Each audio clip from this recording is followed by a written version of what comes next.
sinne vieressä oleviin roska-astioihin. Eli se ei tarkoita silloin, kun talon sisällä sulla on pieni roski, että tulet ulos. Vaan talon sisällä on tietysti omat roskakorit, heitetään niihin, mutta sitten ne henkilöt, jotka sitten hoitaa siivousasiat, niin ne joutuu viedä. Eli tämä sääntö koskee niihin.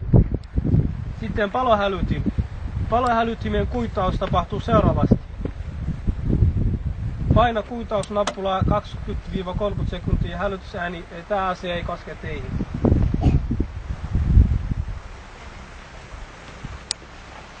Tämä asia koskee puutteista ja rikkoutuneista tavaroista on ilmoitettava palautelomakkeeseen. Eli te voitte ilmoittaa meille, jos te näette jotain tai havainnoitte jotain rikkineistä. Te voitte ilmoittaa meille ja me ilmoitamme kaupungille eteenpäin.